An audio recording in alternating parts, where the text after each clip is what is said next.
Toa msamaha ufanyiwe kazi jamani. Walioko huko ndani hawana kosa. Hawaelewi, ni vijana wadogo. Mama, tunakuomba tupo chini ya miguu yako.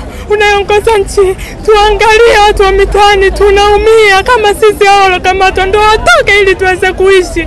Vilio, majonzi na simanzi vimegubika katika mahakama ya hakimu mkazi Kisutu jijini Dar es Salaam baada ya baadhi ya ndugu kufika katika viunga hivi wakilia juu ya hatma za ndugu zao ambao walikamatwa Oktoba 29 wakati wa uchaguzi mkuu wa Jamhuri ya Muungano wa Tanzania.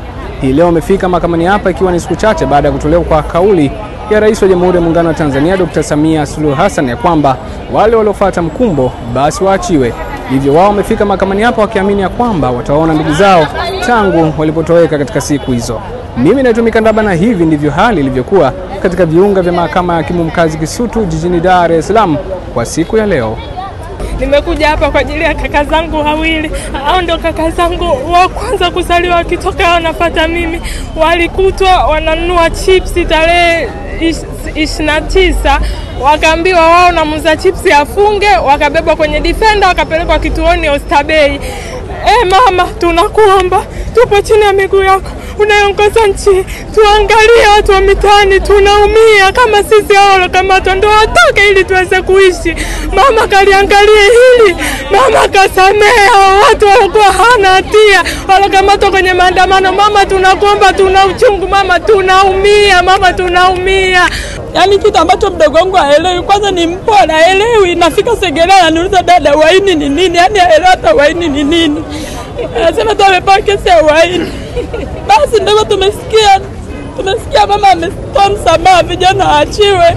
Basi tunaomba mama alifanyie kazi. Vijana jamani waachiwe, watu waachiwe, wana kosa, watu wamebebwa hawana makosa, wamebebwa tu wamepelekwa huko. Mdogo wangu ana mke, ameoa hata mwaka ana mke ana mimba miezi 7, tumetoka jana kumtoa hospitali pressure. Leo nimekuja mahakamani kwa sababu alisema kwamba mtoto wangu alikamatwa nyumbani. Wakasema kwamba leo ndio hukumu yao. Sasa mimi nakuja kusikiliza. Lakini cha ajabu nashangaa kwamba wamerusha tena tarehe mpaka tarehe 3. Sasa mwanangu kusema kweli walimkamatia nyumbani.